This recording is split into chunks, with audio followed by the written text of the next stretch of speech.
And I believe we are live. We are live? Yes, we are. You can't see me, but I'm right here, guys. Or I can't see you either. So. Hi, George. I'll send you a picture. Someone did one time, that's why you say that.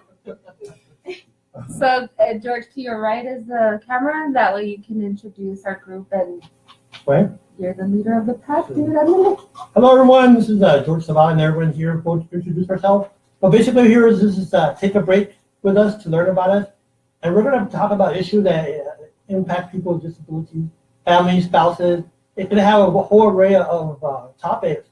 We're going to get kind of deep here. If you have comments or questions, go ahead and put them in the comment section with Bonnie. She's somewhere represented, right? Yeah. I'm here. So yes. She's here. My name is George Zavala. I do have a visual impairment. I use a cane.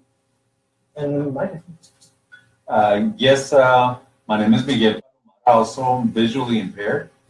Not as blind as George, but I'm getting there very quick. You use a service animal, right? Yes, I do use a service animal.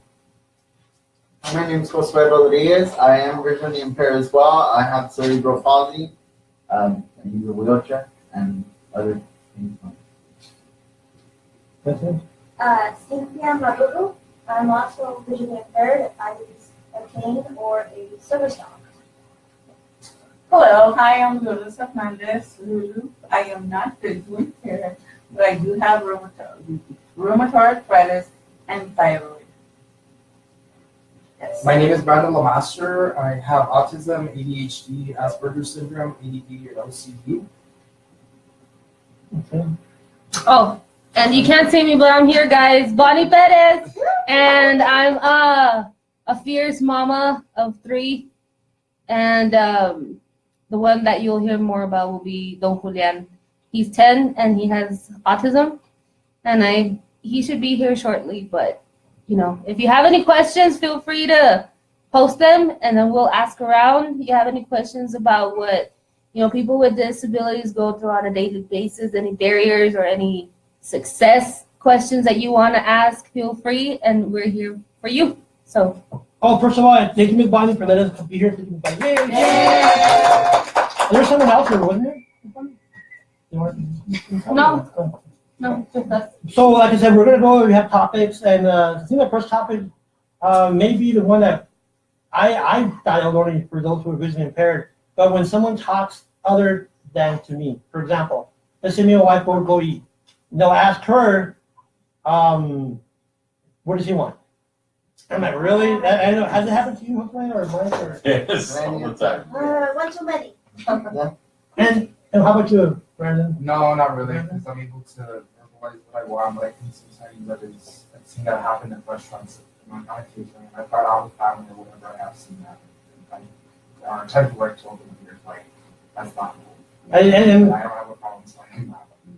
And That's a good man. Right? That's, sometimes people may, it's not really intentional that they're being mean, but sometimes they have to keep conscious that we're a person. Just because we have a disability doesn't mean that we're half a person. And sometimes I don't think it's even like on purpose. No, that's what I'm saying. Yeah, they So, don't mean to do it. It's just they just assume that, oh, your friend or significant other or provider, whoever's with you, they assume that, oh, they're gonna do it for you. like for me, I'm the type of person that is like ready and willing to help. My mom tells me, you're not Jesus Christ, so stop trying to save the world. And so, you know, that's my instinct, you know, to offer, to right away want to help. And so, I mean, I've been in situations, like even when I was in high school and I had a friend who was blind, and, you know, and I would walk with him, and I wanted to do everything, you know, just to help. But I know that that's not cool, right? But it's not out of like malice or, you know, to be. And I think what it is, sometimes people don't realize that one incident that I may encounter is across the spectrum. For example, when it comes to perception that people with disabilities are either dumb or they can't do it for themselves, or which I understand that it's not part of being mean or malicious, but the point is that that's the purpose of having this kind of discussion, so that people know that, you know, we can do stuff for ourselves. We may have to use tools to do it, like me, I might have to use a cane. Josue might have to use his wheelchair, but he could do it. And, You know? and you might need assistance, but you as an individual determines when Exactly. you get that assistance. I think we need to be educators. We need to educate people. And great, if you're gonna go out there and try to help somebody, I think you should ask them first. Can I assist you? Or can I help you in some way instead of just doing it because that person might not like that. That actually happened to a friend of mine. He was also dying, and this gentleman came up to me, well, did you live in the house? He goes, yes, please. And instead of asking him, how did you want to do this? Did you want me to hold on to you or you hold on to me?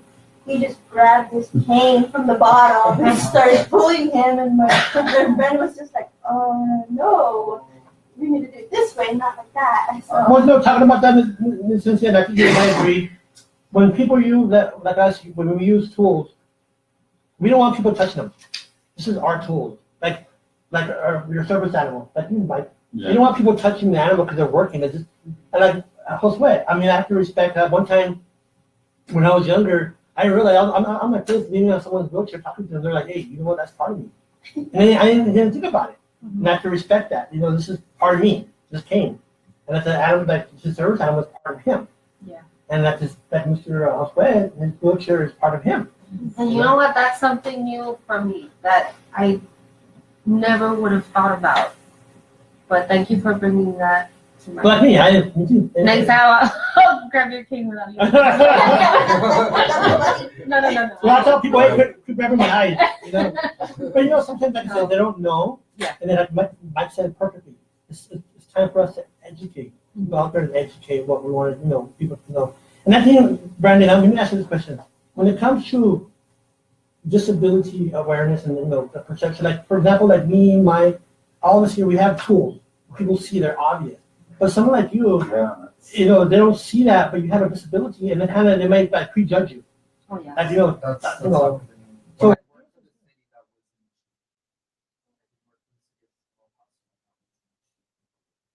What kind of issues, if you don't mind me asking? I have a lot of issues actually. I was sexually harassed from one of the schools I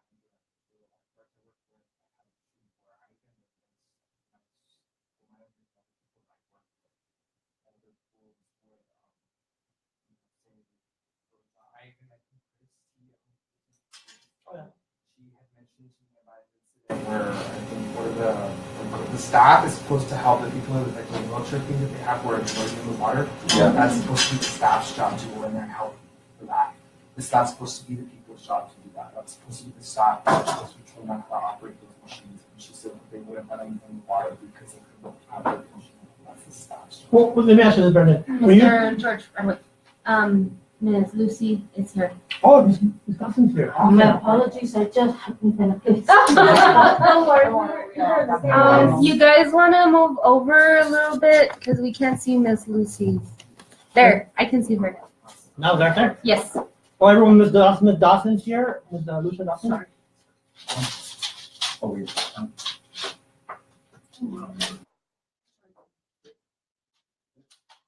Sorry, I'm late. I couldn't- We're on Facebook Live now. Introduce yourself. You're gonna be famous now. More. 'Cause I've seen your commercials. Oh, yeah. Yeah, they're really cool. Sorry. Oh, commercials? Really? Yeah. Well, let me ask you this, Brandon. When someone tells you that, when you tell someone, let's say, you say, you know what, I have autism, is their attitude change? I think sometimes it does. I think sometimes people are kind of shocked. Hello? But I also think I have to agree there because sometimes you don't want to tell people your disability, you want to fit in, you want to be like everybody else, Number but we are like everybody else. Butterfield? And then when you tell them that, oh, I have this disability or that disability, they automatically change or they walk away or they don't even talk to you like, oh, it's like you don't exist, you're not part of my world. And I'm like, really? Exactly. Hey. And then you hear that, oh, I have family members that are disabled or the children are disabled, so I can relate or I can agree, or how can you help me, to understand, to help them. It's like when I talk to people on the phone and I meet them in person, they're like, "Oh, you're blind." I'm like, "What is that supposed to mean?" You know. But the thing is that I guess it's time that when that happened, I see that as an educational time, a learning moment. If I may interrupt and interject, it's straight to the point, one of our participants, she shared with me her story, and it relates to exactly what we're talking about. She was coming to La Familia, she takes a bus, she's also a peer provider there at the clubhouse. And she was telling me how, a lady engaged her in conversation while on the bus, and says, "Well, are you going to work?" And she says, "No, I'm going to La Familia. This is what it is." She explains, "So do you work there or what?" She says, "Well," she explained, "Yes, I'm a staff, but I'm also a participant." And then she shared that she's got a diagnosis of bipolar disorder. The lady proceeded to get up and go sit somewhere else. As if bipolar is contagious. I think that our society suffers from, and excuse if I insult or offend anybody, but our society suffers from ignorance. We need to, I think a big barrier that we need to come together and try to break is that, educate our community. Dawson, it's true because I always say this: the biggest barrier is not structurally, it's not this, it's perception. Because I know Josue's dealt with it and is looking for employment. Brandon, Cynthia, me, Mike, thank God he's employed. But the thing is that when we apply for employment, when they find out, like me, they find out I have a visual impairment, and my wife has witnessed it, at least one call, where they'll say, "Oh, we'll call you back." They never call back. Cynthia, tell about your experience. Cynthia, what you said about when you went to the provider. I actually was applying to become a provider for a friend of mine. She's in a wheelchair. I have helped her to occasion each month to be my provider. And I'm like, okay. She helped me with the application, and I took the CPR class. And then once I was going to talk to the supervisor, she was like, "Well, I'm afraid." And I'm like, "Well, why?" She's like, "Well, because how can you help this person?" And I'm like, "Well, she tells me we communicate, and she tells me how to help her." I'm like, "Well, I don't think you can do it." I'm like, "Why?" "Because you couldn't even find my chair." And I'm thinking, I haven't been to your office. I'm pretty sure someone that could see, would probably be the same way. I'm not sure. So my friend advocated for me, and then I advocated to, nope, they still didn't hire me. It happens a lot. I mean, that's the thing that you said, Brandon, the perception. And we have to be educated. Like, for me, I'm a mouth provider. If I go to her house, and she tells me, it's right in front of you.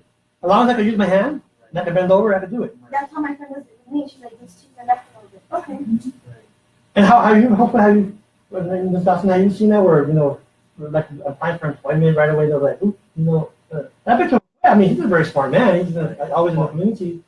I remember when I barely started looking for employment many years ago. And I just wanted a job, right? And to be able to make some money. So I went to a retail store and I submitted my application. They did an interview on the phone that time. Then I had an in-person interview. And I could remember them. I answered all the questions. They gave me scenarios of what would I do if certain things happened. Everything was okay, except the fact that I used the wheelchair. And because one of the things that I have very well physically is my hearing. So I was able to hear that they stepped outside and they're like, "Well, he's very well qualified. I mean, I don't know why he's trying to look for a job here. But if we hired him, he'd become a liability." And I was like, that was at first when I first started looking for employment. Then I got into substitute teaching and all of that other stuff. But how did it make you feel when you heard that? I mean, how did it make me feel? Yeah, when you heard that you're a liability, not a person, Well, given that I think that as people with disabilities, even in our younger ages, we hear it very too often. And sometimes we don't. Sometimes our peers, we don't realize that we're quote unquote different than our peers until we get out of school. Because I don't think that there's that perception of you're different. You might be different for many other reasons, but at least in my case, I was never made to feel different because of my disability. In school, yeah. In school. It wasn't until later on. Yeah, you're right. But when I was in school, I felt, I guess I was in that resource class and so but once I got into quote unquote real life, ooh, that's when the reality hits. Yeah. That's the scary. Like, we're talking Ms. Dawson about, like us, we use tools, right? But someone that has quote unquote an internal disability or a non-visual disability that you can't see it, I think that the perception for discrimination is higher. Because, like, for example, they might have that bipolar, they might have this, and if you're educated about what that is, you're scared. Yeah, or like you said, they stepped away. Mhm. And it even happens to me when I'm blind. One time a guy even asked me, no, I was younger, but he said, is it contagious? And I'm like, are you sure? But you know what?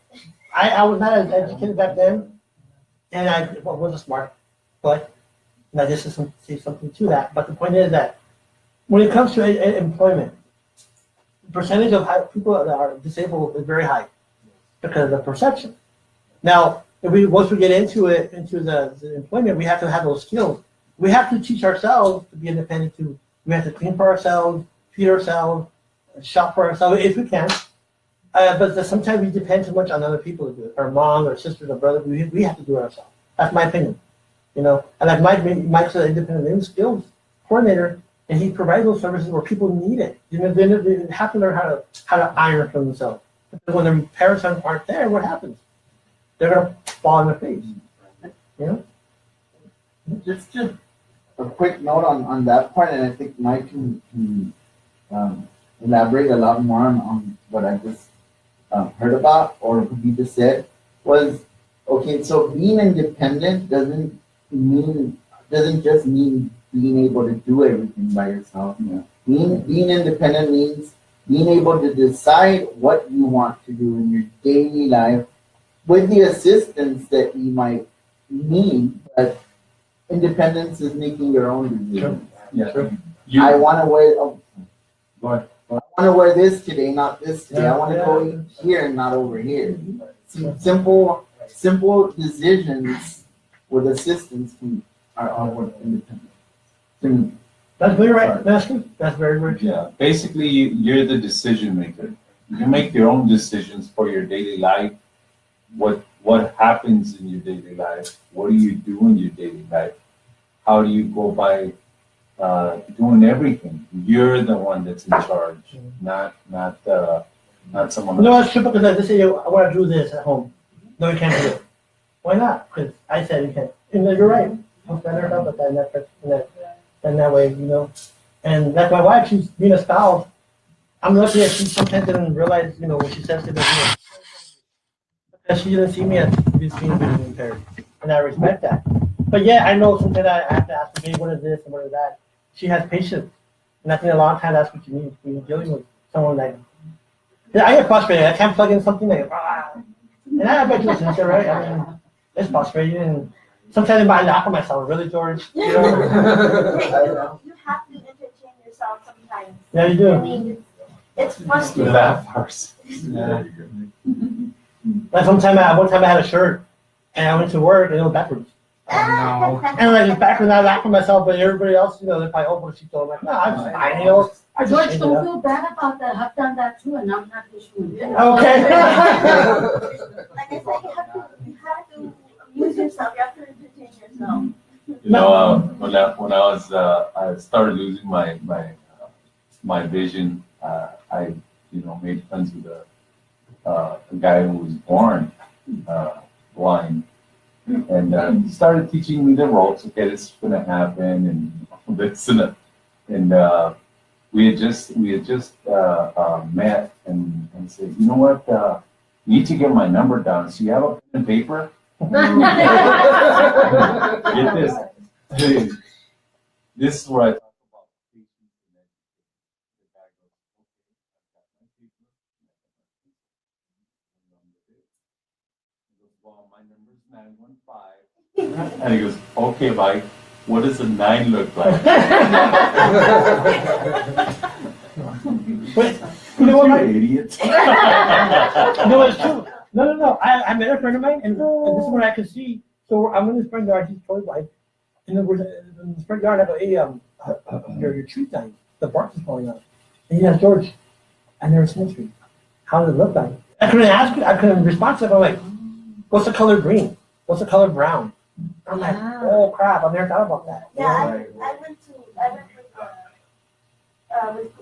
to school with a couple of friends that were totally blind, and we were like inseparable half the time because they're like, well, what's this and what's that? And back then I had a little more vision, so I was just trying to describe to them the colors, the shapes, the size, all that stuff. And I'm just like, wow, I mean, I have a little more vision compared to them not having none. And I'm assuming it's hard because you have to try to imagine the color, the size, whatever. So, you know, it is. How about you, like you, Miss Bunny, you're with your boy, and your boy very, yeah, I like that he's doing different stuff, he's doing track now, right? Oh my God. So, I mean. No, I mean, you have that wrong. We are doing track now. So I'm getting my summer body ready. Oscar, I heard you're running with him. Oh my gosh, yes. I almost died. You guys let him know about that. I thought it was like motivate. Talk about motivate. No, but seriously, tell, from your perspective, Bunny, because you're so engaged with your son, and you let him be how he wants to be. So I noticed that. You let him do what he wants to do. Of course, you have those guidelines, right? Mm-hmm. But what do you say, like, from a mother's perspective about your son having a disability? Well, I mean, as a mom, the first instinct is you want to do everything for them. And so it's been 7 years since Julian was diagnosed, and, been to a lot of workshops and conferences, and speaking with people who have autism that are grown up. And so I've learned that, you have to you can't be afraid to let them fail. If it was up to me, obviously, I would take it all away. I wish, and I'm gonna start crying. But anything, if I could take it all away, I would. But realistically, in the real world, that's not possible. And I'm not gonna be here forever, so I have to let him. Well, all of my kids, I have 3 kids, and the older ones, they're super independent, Like, I really don't have to worry about cooking anymore. I do it because I want to most of the time. But they take that initiative, where they can do it on their own. And so with Julian, it's the same thing, is to let them be, and they decide. Obviously, we do have to have limits, but kind of goes with what's wrong thing. Yes, exactly. Because you then go, you could have said no, you're not doing track. So you're actually running out there with them. So that's. And for me, it was really scary because this track group, I believe there's Julian has a disability, and I believe there's one other child there, but everyone else is a typical kid, and so. And he was like the last one, and every single time that they were running, he was the one that's way back. And so that fear, of I just want to take him home. And because I know there's going to be teasing and, things like that, but I have to keep the chola inside me. No barrio. I have to enclose her and not let her come out. Because I remember, when Julian was first diagnosed, we would go out. He flaps when he's happy. He's flappy when he's happy, and he jumps and he'll repeat stuff over and over and over and over. And so people would stare, and I was wanting to shelter him. And so I almost got in so many fights because I was like, hey, what are you looking at? Like, se te perdió algo, ¿qué? What? I wanted to just, like, don't look at my kid like that. But, and doing something like that obviously is not going to help because they're going to be like, man, people with autism have crazy moms. One thing that's funny about that is I again, as a young person with a disability, you do get stared on a lot. Even when you're out and about, I've always been of the type that I don't care, right? So I ran into this shirt, and me and shirts, I ran into this shirt that said, keep staring, I might do a trick. I used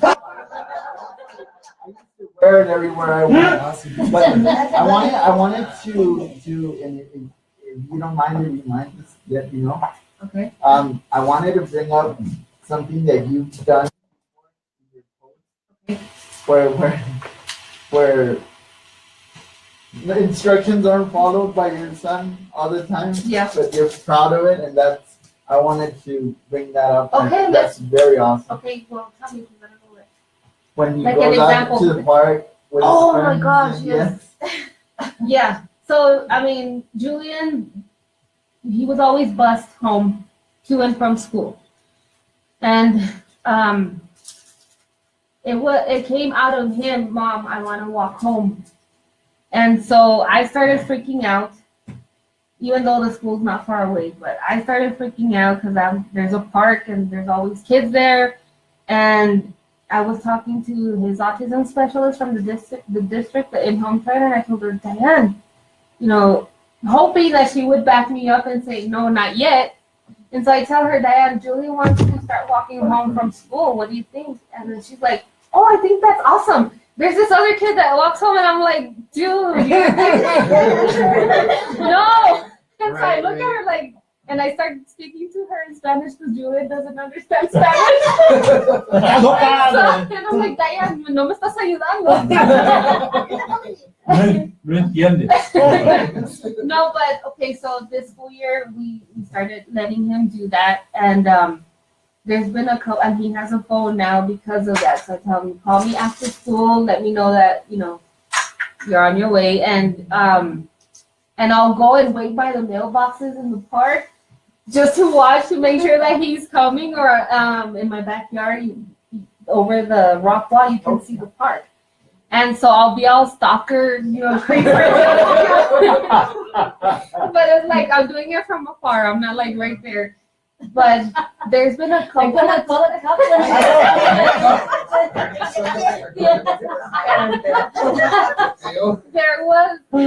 there's been a couple of times where he gets out at 3:15 and he's home by like 3:30.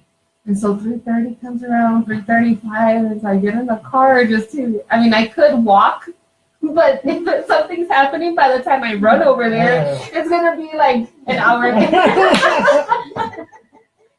So I get in the car and I'm like driving and I see him playing with some other kids basketball. And so it's like, I want to get pissed off. I am pissed off because I'm freaking out, but at the same time, like, oh my gosh, he's with friends. And it's been twice already that he's done that, and then he sees me, and then he'll go to the. He doesn't run. He'll like take his time, but he'll get to the. He's like, Mom, I was playing with my friends. You know what? If you think about it, Miss Banda, I didn't think about now. You mentioned me on a Saturday. What you say about decisions? Because even Mike said that. It's because if you let me decide what I want to do, then I kind of focus on my abilities. Mm-hmm. Like I want to go track. You might say no, but let's say I could do Mom. You let me say okay, so then that helps. I did want to say no. Yeah, and like me, there's things at the house like I want to do. Like one time we had to change some blinds at the house, and I told Lulu, let me try it. She didn't say no. You can't try it. It took me 6 hours, but I did it.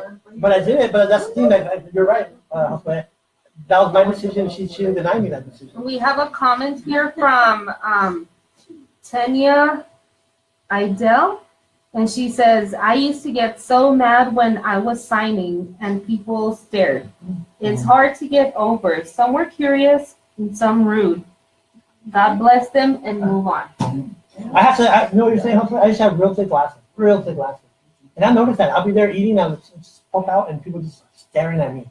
And I felt very uncomfortable. But the point is, that's just part of society. But yeah, like right now, I was younger, and I was about to do something. People on Facebook Live don't get offended. But when people would do that, I would go like this. I put my middle finger, I put my glasses up. Oh.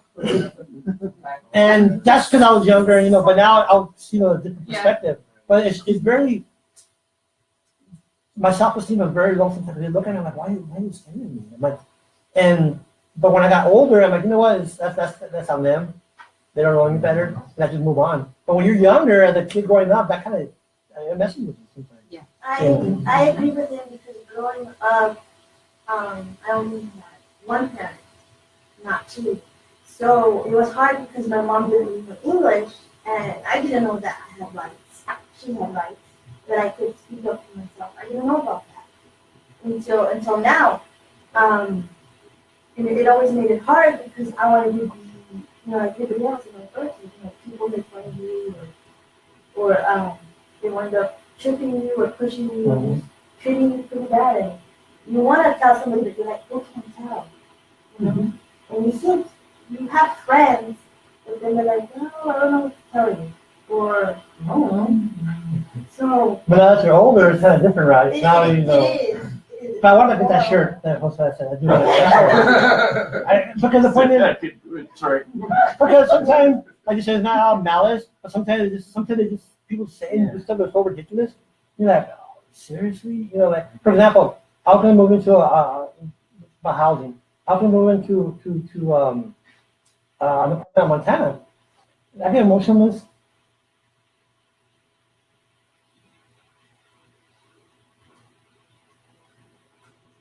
I was young, and I was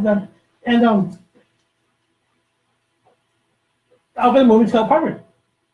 I applied, I paid the deposit, and when I went to move in, they said no. I'm like, why? This is back in the 90s. I'm like, why? And they're like, because you might burn the house, you might burn the apartments down, because you're lying. Are they still there? Can we take them and visit? No, just And what I mean,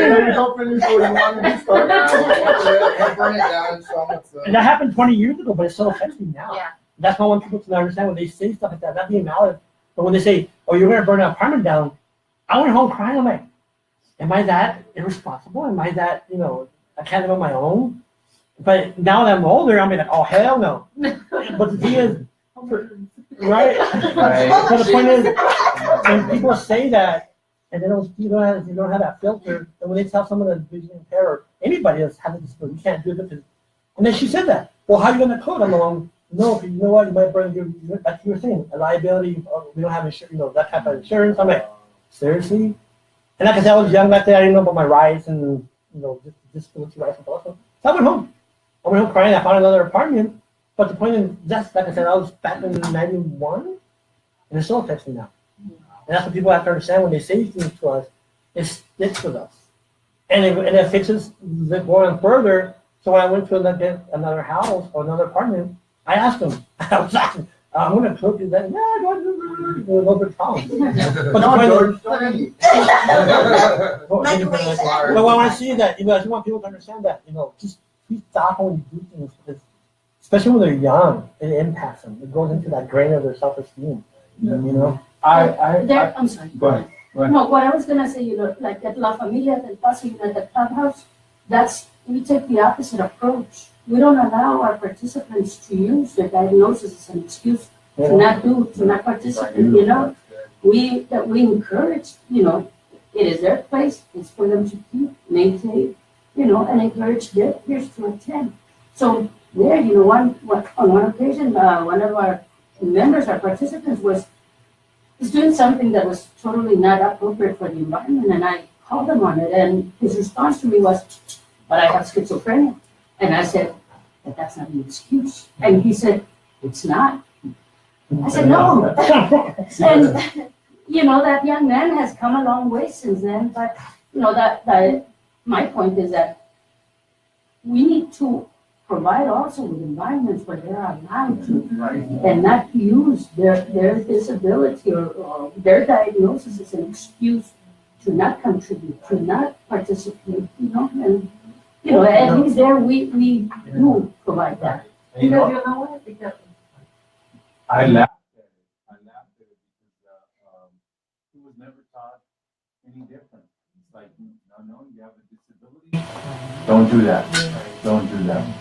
And I think nowadays kids are starting to become a little bit more aware of people with disabilities. And I think it's because our community is becoming a lot more aware.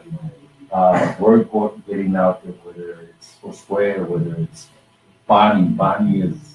Bonnie's all over the place. You're not gonna find somebody that doesn't know Bonnie better. No. Right. And this guy right next to me, I don't know who he is, but. I don't know either. But it's cool. Yeah, you gotta have kids that bring them up knowing all types of social statuses, all types of people. And show them the difference.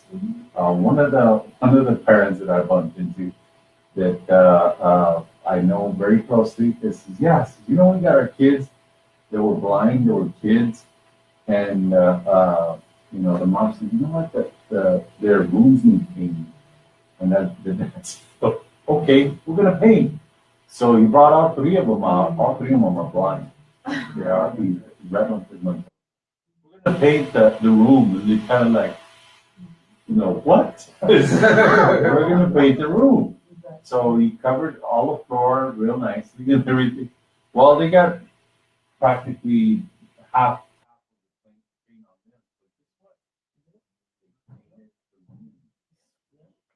on them. The sense of accomplishment. Yeah. And we're talking about that. I went to a conference one time when I could see. And there's these parents I knew from way back in the day. And their child at that time was 8, 9 years old. So it's going forward 10 years. I saw him at that time he was 18. So I'm looking around, I see him, it's like, hey, how you? And then they went back to sit down. And then we had lunch. So I was going to go eat lunch with them. So I turned around to see where they're at. And I noticed that she was feeding her son. He's blind. She was I'm literally feeding him, like in a spoon. I'm like, ooh, what is that about? So I went over there and go, what's wrong with your son? I thought maybe something else happened. She goes, oh, no, because he's blind. And, I'm like, no, you have to let him. Well, today, this is years ago, now, guess what? Now she's blind. So I'm like, oh, what happened to her son now? And now she's going to need assistance to do, because when you're newly blind, you have to get that mentally, right? You have to get all these things ready. Because, you went from not seeing or from seeing to not seeing. So how the mom is going to take care of the son now? And the son, what are you going to do? And like how you say, just let them tap into their abilities. Don't say no. Like you say, which is true. If they can't do it, maybe we can help them. Like you say, right? Maybe there's techniques. Like you can't do it, well, how about this way? Let them do it. Mm-hmm. And so they will say, you know what, mom, dad, I don't want to do it anymore. I might get hurt. Bottom line, mom and dads don't live forever. Yeah. You empower your kids to do for themselves, no matter if they're in a wheelchair, whether they're blind, whether they have other disabilities. I mean, you gotta empower them. Yeah, like at home, it's like we help each other. Like I don't see no imperfections in him. I see perfection in whatever he does, And so it's like we help each other because I let him do what he needs to do. We assist each other. Because before I have limitations, and whatever I can do, he helps me out. We're talking about that relationship, because being a person with a disability, like you're seeing, people stare at you. And when I was single, it was very hard for me to find someone that accepted me. And I'm saying me, the blind man, because they will see me as a blind man, not a man. Because first people will be like, what? People with disabilities have boyfriends and girlfriends? They're interested in sex? What? We're like, hello, they're human. Yeah. And I know everyone in this table could give their point of view on how it feels to be rejected just because of who or what you are, not who you are. Well, no. Sorry. No. Go ahead. To me, it is part of who you are. It's not the complete you, but it. No, that's My not. disability is a part of who I am, and a part of I embrace. I hear you. I hear you. I mean, what I'm saying is that let's say someone that you like someone, and you want to get to know them more, but then they see you as, oh, I have to do this for them, I'm gonna have to do that for them, I'm gonna have to do this. They literally turn around and walk away. Like you say, we want to be with someone. Luckily I found Lulu. She's very, and the thing is, Okay, so you better. That's a good husband.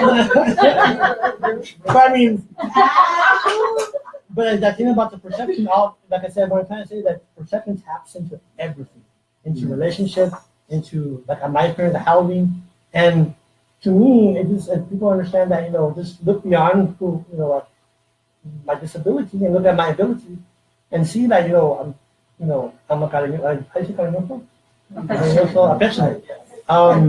And I have, like you said, I have the same feeling that anyone else does, and it just happens that But I think that perception, I mean, it boils down to how you were brought up. True. Very true. What values were instilled when you were a kid. What. So I mean, I think it's just like a trickling thing.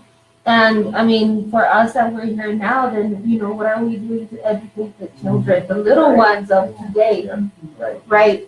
For example, one of the things that I did with Julian was his autism. He's in a general education classroom, and so I asked for at the beginning of I don't know about middle school next year, but in elementary, the beginning of the year, have someone go in, like the in-home trainer or the speech therapist, go in and read a book about autism to the entire class, and they're not pointing out, who's who, but I mean, with time, kids are, you can tell. And so, all the kids would know what autism was, what it may look like, what different, things come with autism. And then his in-home trainer started doing, with autism, you need social skills training, right? And so rather than having Julian pulled out to have his social skills lesson, she goes into his classroom to do the social skills lesson with everyone. And so all of the kids, autism or not, or disability or not, get the same lesson that Julian is learning. Wow. And so they do, I think she does that 6 or 7 weeks out of the 9-week period. And so, Julian, he's been really blessed in the classes that he's been in since first grade, because these kids then, start taking care of him.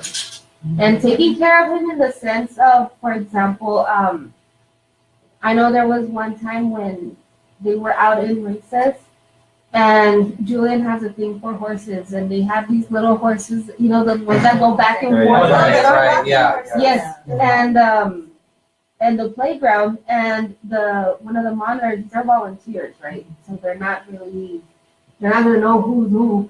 And she was like, "Come on, we gotta go in. Come on." She's hurrying them up, and Julian was the last one out there, still riding the horse, and she started yelling, "Come on, we gotta go!" And the kids were like, "Wait, miss, you need to just tell him and just wait," because the kids learned that for kids with autism, it takes time to process, what they hear. And so, he finished his little thing, and then he came in with everyone else, and so now these kids were like speaking up. Yeah, All right. it's cool about it because they instill those values young. Let's say they didn't get that at home, right? But they did that in school. Now, so when they grow up and they're employers or they're educators or they're a housing manager, they're gonna have that. But you know what? They're the same because they have that little tip of education. Yeah, and the thing is, there's always that pasándose la bola, you know what I mean? Well, at school they'll be like, well, that should be taught at home. And then at home it's like, well, that should be taught at school too. That's what. Right. And Okay. when we're going through the school year, we're all a team. We have to work together in order to really reinforce what we're trying to teach our kids. And like I have John Paul and Brianna, they're the older ones. And before that, I mean, I really had no idea about autism or, you know, a lot of disabilities. And so now it's like they're tired of it now, but you know, I had them volunteering since Julian was little, and so it's been 7 years of having them, you know, telling them, be a voice. You know, there are kids out there that want to speak up for themselves, but don't.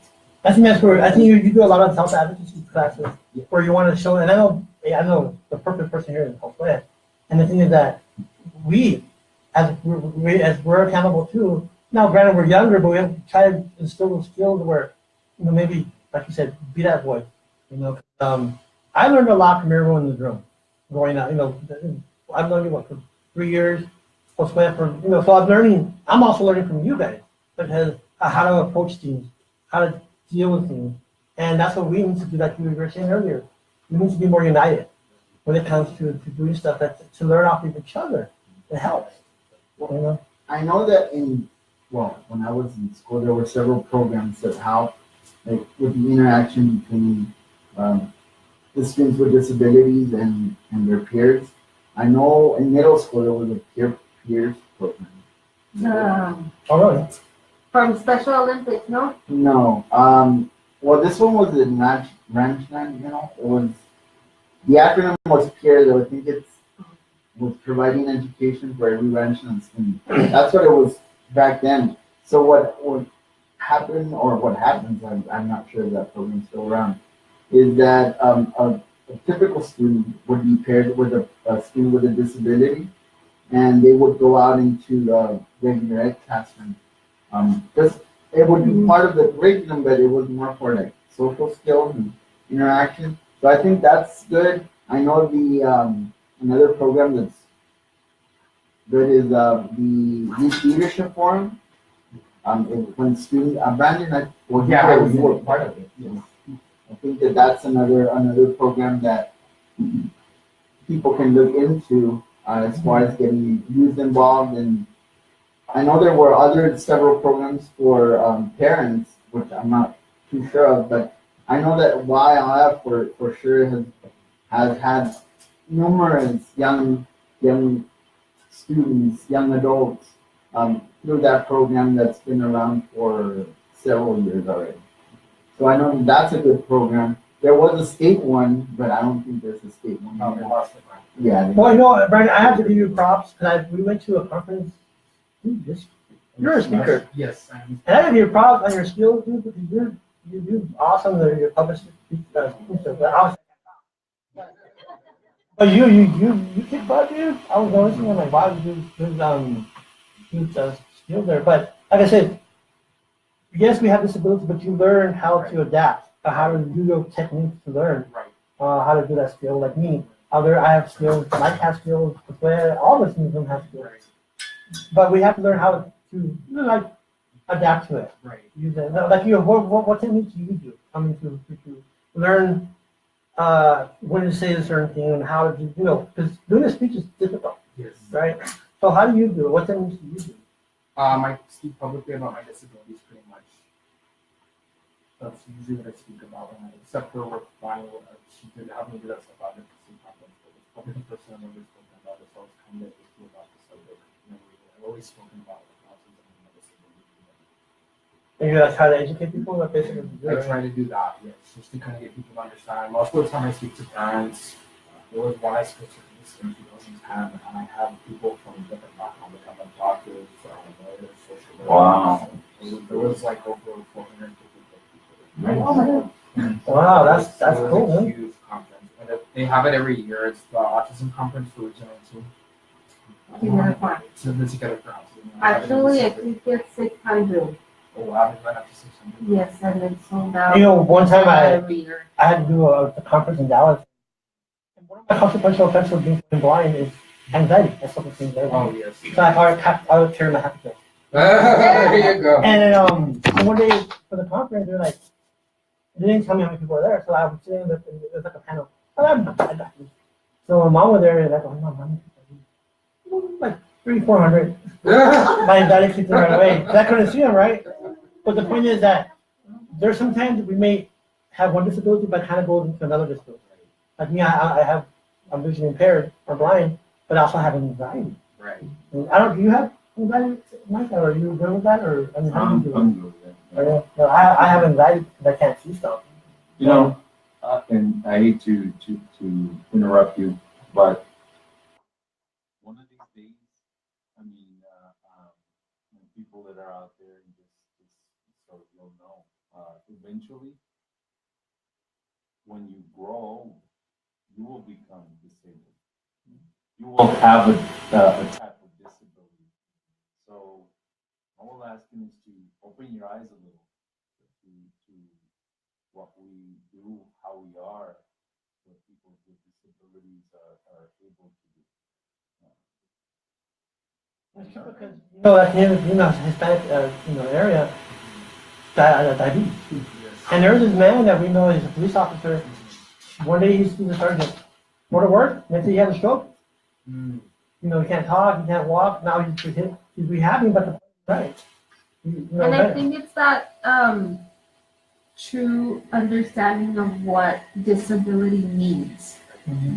Because people hear disability and they think physical, something you can see. Yes. Not always. Not always. That's not the case because, for example, it's when you have some sort of limitation. For example, people who have high blood pressure. There's certain things they can't do because it'll affect them. I mean, it could be something like that, obviously, to something that we can see, physical. And for people with mental health, autism, ADHD, things like that, it's really hard because people will tell us all the time, oh, well, he looks so normal. Right. Yeah, I've heard that all the time. I get it all the time. Yeah.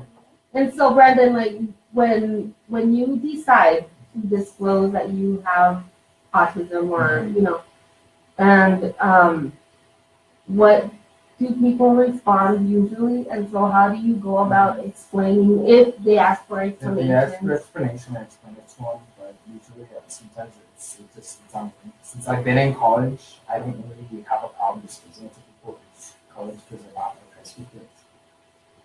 Since before going on 5 years that I've been in college, I haven't put up with any of that stuff that I put up with when I was in high school. I've seen people just be like, oh, that's cool.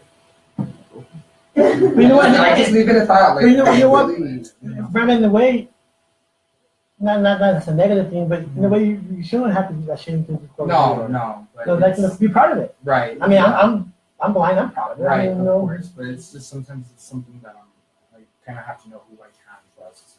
Yeah. No, I hear you. Or I'm No, more that's open to doing it now than I was when I was in high school. But now I'm kind of more like, now I'm more comfortable disclosing it. Just random strangers. I wouldn't be having a problem with it.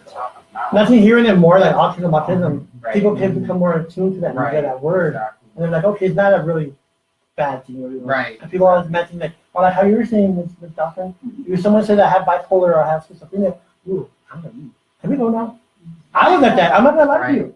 I'm ashamed to say that when I was younger, a friend of mine, his brother had schizophrenia. So we're watching TV, and his brother walks into the house, and he starts tying with a big rope, tying all the knobs in the house. And I didn't know, so I'm like, what are you doing? And then his brother said, what are you doing? He said, oh, I'm tying the knobs because the house is moving. And I'm like, oh, this is not local. I want to leave. But now, thanks to being around that people in this Dawson, I educated myself like, hey, what's going on? Is he okay? Does he need medication? What's triggering that episode? It's that issue, like the other saying, somebody with mental health issues. That's not something you see all the time, or you cannot tell all the time. Somebody's symptoms are more prominent and more out there than others, and that's the issue. But one thing I would like to say to you all and anybody who's listening out there is, let's teach our children from an early age to be kind. Let's teach them. And, so that we can help and advocate for our population. I think that's happening. I think that's happening. We just need to push it along. And as for myself, I travel with Abraham. You know, what's the first thing people want to do when they see a beautiful yellow lab going? Well, get this.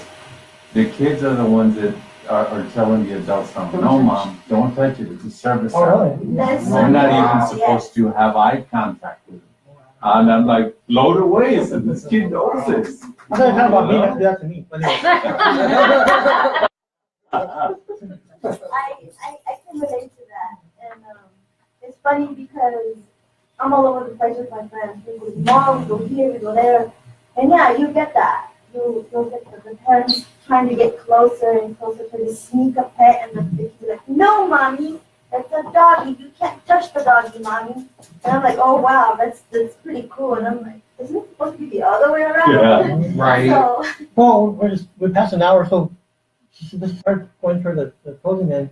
And for each one here on the table, just to say something that you feel that it's important to you, specifically. I have a comment. Okay. Actually, there's a couple of comments.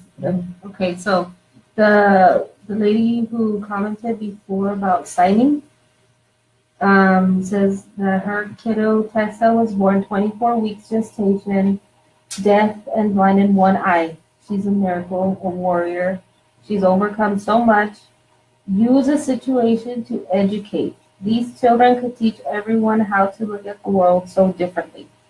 It's been the most amazing journey I could ever experience, and she's only 9. Wish I was there. So thankful for Facebook Live. God bless all of y'all. All right. Thank you. And Liz Foss, she's an autism mama, and she calls him boyfriend, but it's more like a husband. They've been together a while. So her husband was diagnosed as an adult with Asperger's, and she says, Aldo and myself are true believers to never start a fight with anyone who wants to put down a person who has a disability, even though we want to. Right. Although the comments can be mean and hurtful, we compose ourselves and invite them to go out to the support groups, Paso del Norte, Children's Development Center. We have gone even as far as to invite them to have lunch or dinner with us. Knowledge is power by educating them, so we open the door towards advocacy. We are not going to be around forever, so this is the first step to inclusion. We invite them into our world. We want to create a positive relationship than an enemy. As parents of a child with a disability and a partner to a person who has a disability, I personally feel it is important to educate and show that we are all equal and the same as everyone else. We are representing the community of people who have been diagnosed with a disability. We are all human, and we should never be underestimated. True. Amen to that. Amen to that. That's a good comment. The art too? Liz Foss. Well, She has twin boys with autism. Wow. So That's pretty cool. So like I said, half an hour, and so we're here. We were gonna cut it off at an hour. I was not even good part. No, we're gonna continue. But one thing Have another Dr. Pepper. we want to do is like something that really affects me, impacts me. We want people to show them. Like you, Brandon, what impacts you may be different from me. Right. Like Josue, whatever impacts him may be totally different from me. But I understand. For example, that's Mr. Josue. He has an issue where if he gets to a restaurant, he can't get in there because of the restroom. The owner gets mad. You're wasting my time. But she doesn't understand that. That's not letting him be inclusive.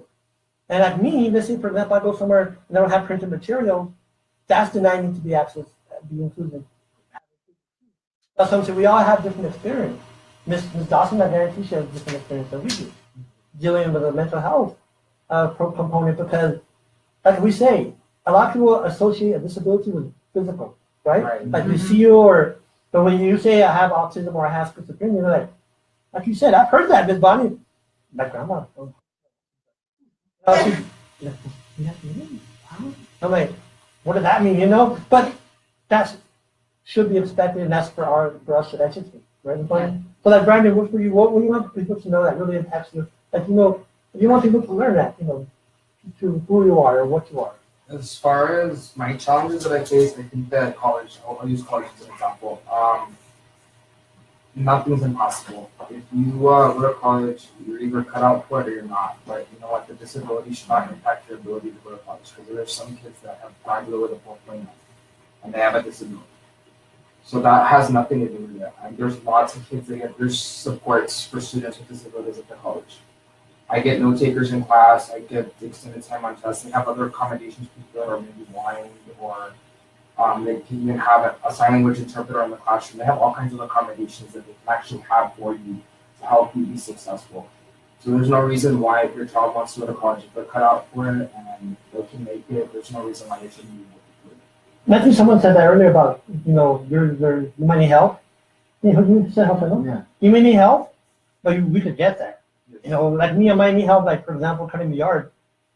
I'll get there. I might cut someone else's yard too, but the point is, I'll But what I'm saying is, with a little help, a little guidance, like you said, a little accommodations, or just, I'll do it. And that's why I want people to understand that we'll do it. We just need that little assistance sometimes. Not like, don't do it for us. Let us try to do it for ourselves. And if we can't, all right, I need help.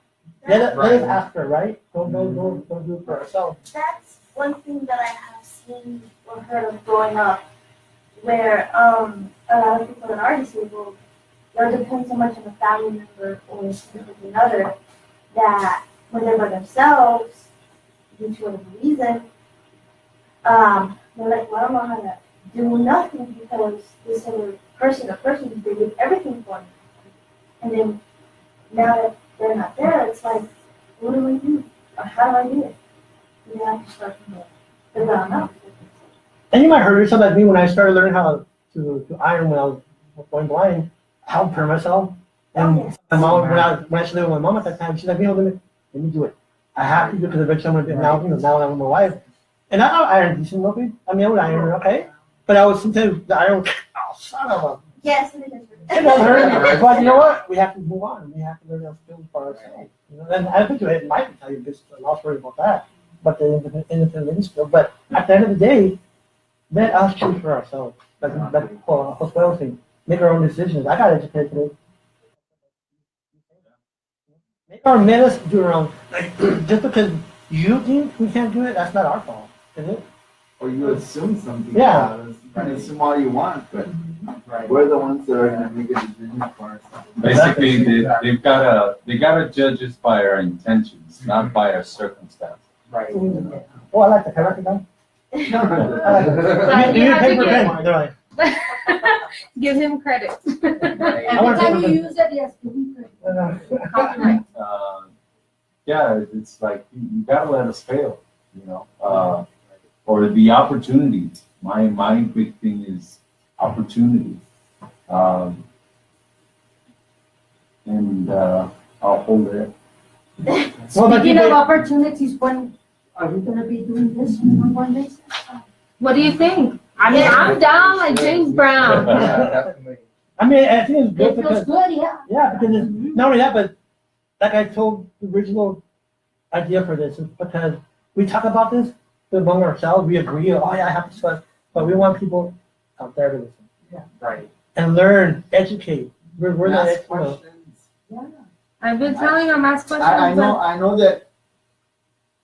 that it might sound, I think that if we're opening up this space, it's not like you were saying, George, it's not just for us because we talk about it every so often within ourselves. Yeah. But there's people out there that have misconceptions of a disability or have questions about or don't even or feel uncomfortable asking a question about someone's disability. Well, this is the space to do it. Nothing's taboo. Exactly, and that's the way it should be. Ask away.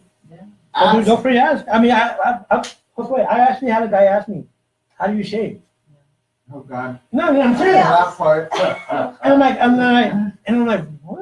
And he goes, how do you shave? Well, just with my blade and But I understand because of my ability that, technique. I might not be perfect, but at least I've done it myself. And the thing is that ask those questions because that's the time to get educated. Don't be afraid. I mean, it may sound stupid to you, but to me, I'm like, you know what, cool. I mean, I have to educate this person. You know why? I mean, because think about it. Brandon, if I ask you, how do you shave? Wouldn't you say like, what? But since I'm blind, that has a different meaning. Right. Exactly. You know? So like, how can I shave it? When I was younger, I'm not gonna lie to you, I might have been a smart ass to say something else. But now that I'm older, Like, what would you say with my hands? With a shaver? Yeah. I go like this. But the point is that, I think this is a great forum, Bonnie. Again, thank you for letting us be here. Because number one, it helps us, but more importantly, it helps people out there. Yeah. And if given the opportunity to ask those questions and hear directly from us, they see our faces, they understand, like Ms. Dawson was saying, sometimes when you don't have that visual, or you don't have that physical disability, people just, whatever. And then for us talking about it, one thing I do want to mention is, somebody mentioned this, about accessible parking. People park because they're lazy ass. I'm sorry. You park, and babe, one time we went to Family Dollar, there was a bunch of kids in the car, the lady runs out, she runs in, out of the car, she runs into the store, runs back out, jumps in, I'm like, really? You're gonna park in the accessible parking because of that? And that's what's so frustrating because I don't use it. And people will tell me, well, you're blind, get a sticker. What for? I need to walk. I need to walk. But the thing is, like I said, it didn't impact me, but I guarantee you it impacts people that use wheelchairs. I mean, there's people out there that need that parking because now I know because of my mom that she uses a wheelchair, that sometimes, how big? Yes. We can't park way over there because we can't go to the parking lot because the parking lot's not going so we have to park in front, and she don't have a sticker yet. So we have to unload the wheelchair for us. But if the parking was there, it would have been awesome. But since somebody just parks up and they don't have no sticker, I'll go in here for 2 minutes. It doesn't matter. We have a question. Go. I just want to make sure that we're careful in assuming that, Yes. I understand the part of people who don't need it shouldn't use it, right? Because if it's an accessible parking space, if it's near a building, it's for a reason for people with disabilities to be able to get to can only walk short distance. But let's not assume that somebody that's parking in an accessible parking space just because they can walk doesn't need the space or doesn't have a disability. Because that's another thing that I've heard a lot within our own community is, they can walk, so they don't need it. But we don't know what kind of health issues another person might have. And I can give you a great example for that for parents as parents that have kiddos with autism, we can get a placard. And so a lot of people think, well, why? You guys can walk. But one of the things that kids with autism, not all of them, but they have a tendency to run. Oh, really? And so they don't really measure danger. Right. And so we have some kiddos that are runners, and parents can get the placard to park there just for the sake of being closer to the building, right away. But see, what you're doing there, you're educating I know that. I'm glad you're telling me that. Yeah. And that's what I'm saying. They need to hear that. The listeners, the viewers need to know that. I know what you said, elsewhere. But what I meant to say with that lady, could I ask Lulu, did she have a sticker? Did she have a placard? Yeah. The young girl, she just took off running. No, I hear you. But the point is that if you really don't have to park there, go. Oh, no, I never said. Well, No, I hear you. mean about the placard. If you need it, have the placard and have the sticker. I mean, that's, yeah. Well, like you said, what's true? You're right, Jose, because sometimes, let's say somebody has arthritis.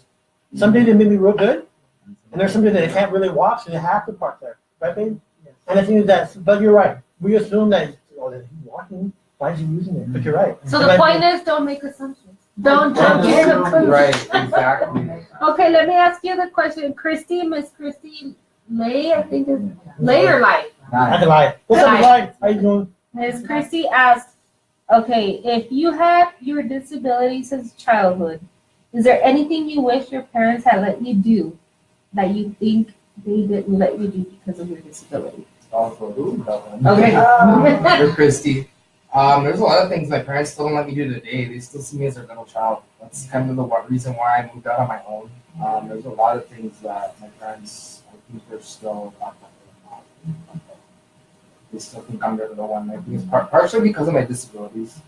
They think, oh God, they think the worst possible scenarios. I live out in Central now, and they're thinking, oh yeah, there's cholos, again, cholas, And then you're sitting right next to one. So I'm like, Call me his homegirl. yeah, I know. And my mom's like, well, we need to get you pepper spray. I'm like, oh my God, Mom, really? Well, you know what? That's a good. That's a unique question. You know what? I'm gonna tell you why.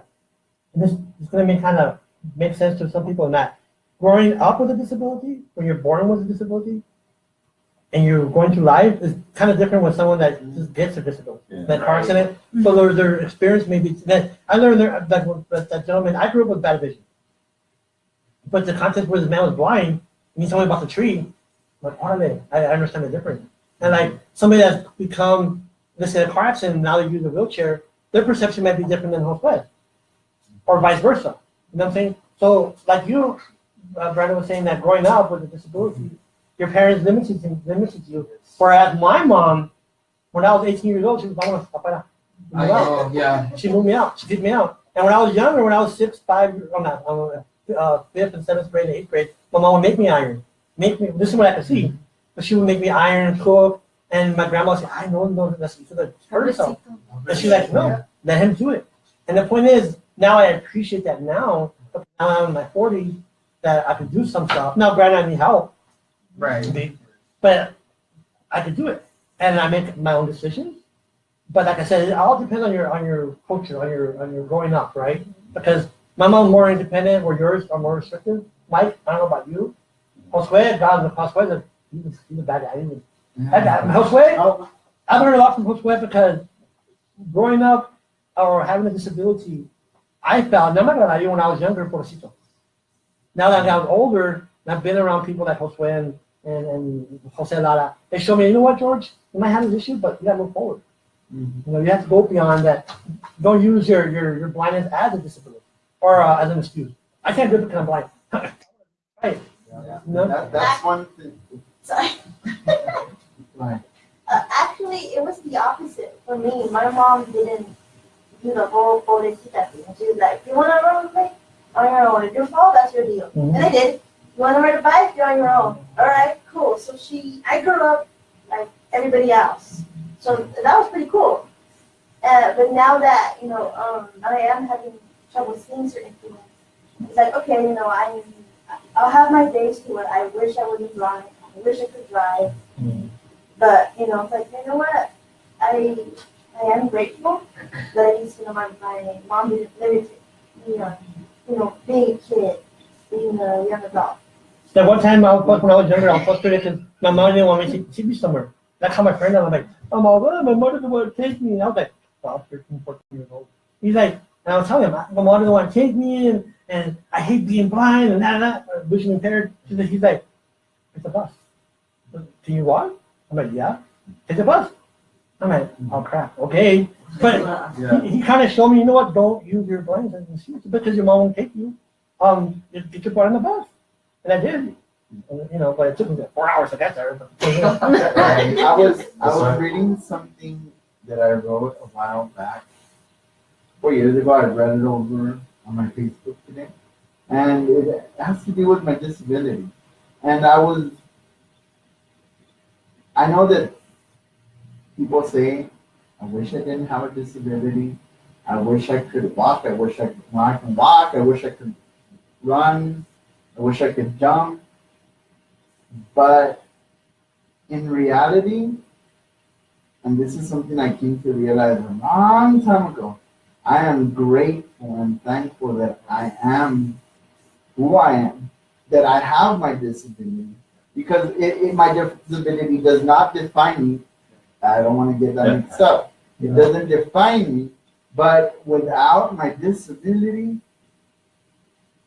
I wouldn't be who I am, because so many things that you go through in life that teach you. Yeah, you're different, but you know what? Sometimes, thank God we're different, right? And not all the same, because That would be boring. that would be boring. And there's nothing wrong with being different. I'd rather be different than be like Everybody some else. other people. Yeah. Well, I mean, considering what normal is normal what is nowadays, normal? I'm like, thank God my Exactly, kids are.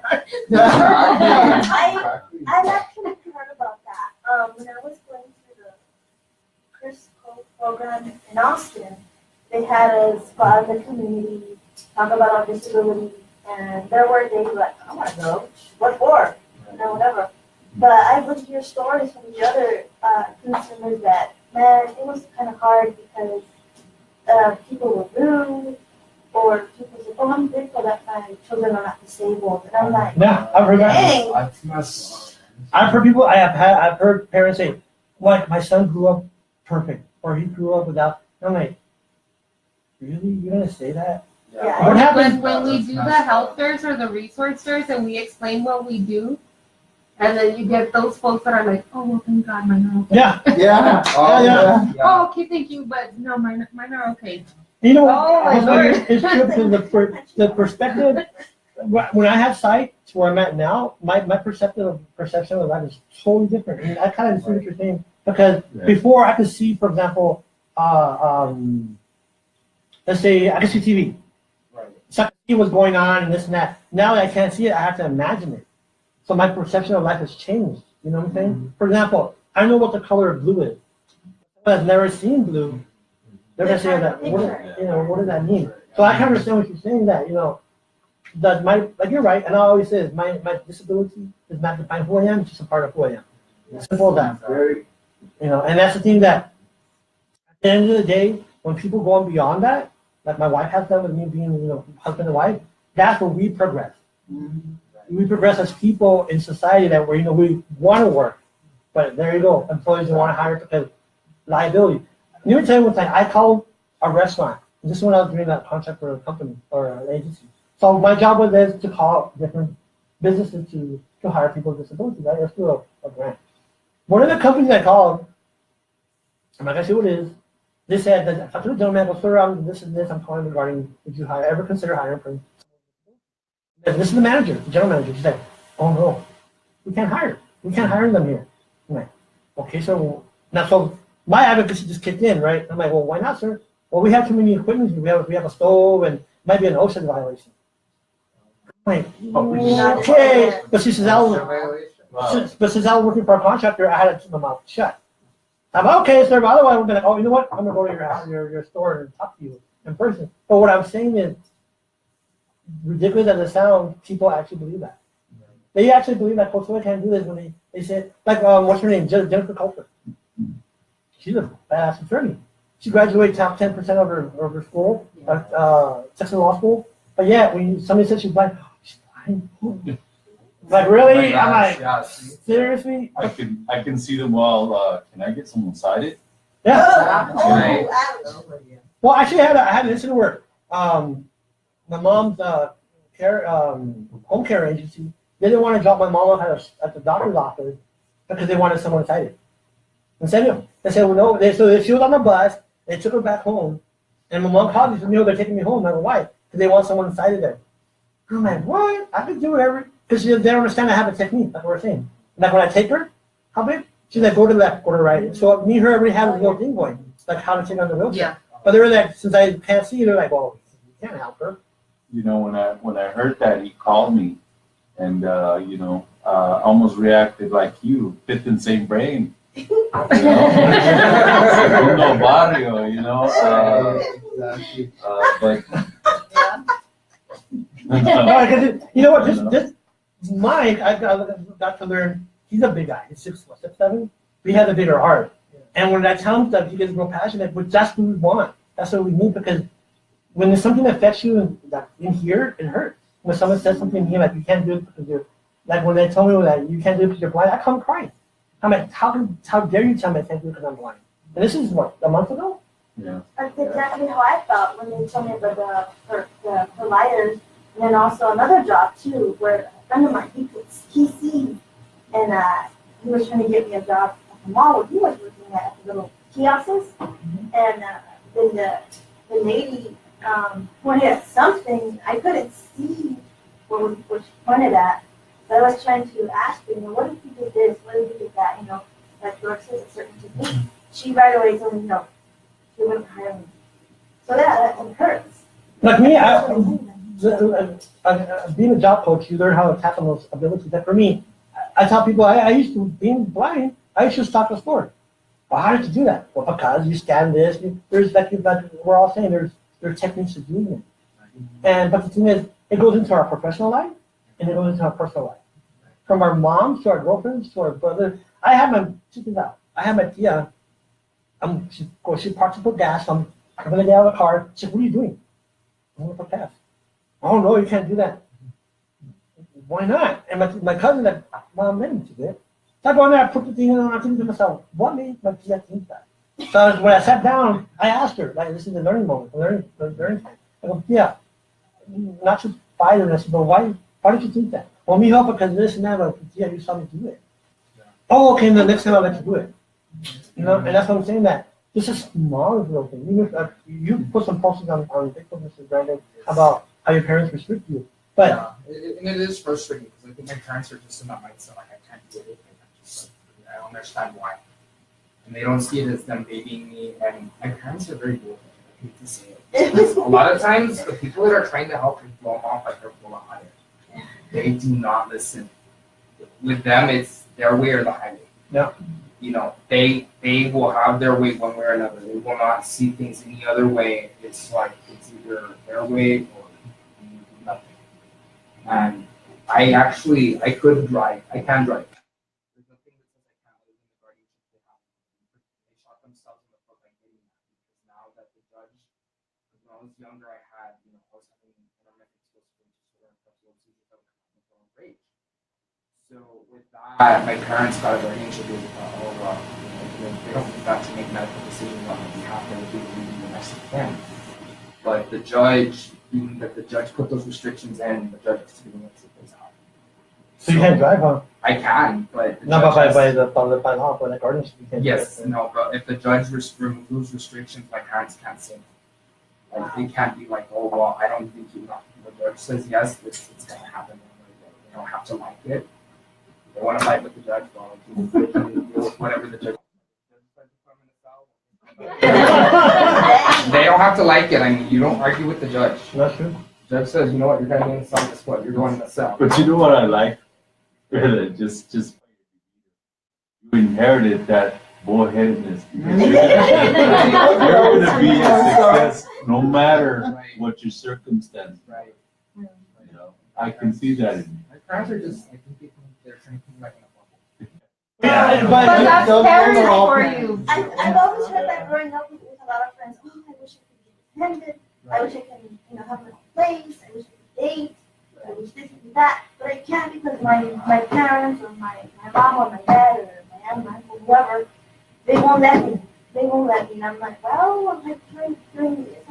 That. Yes. But I think that's every kid though. Yeah.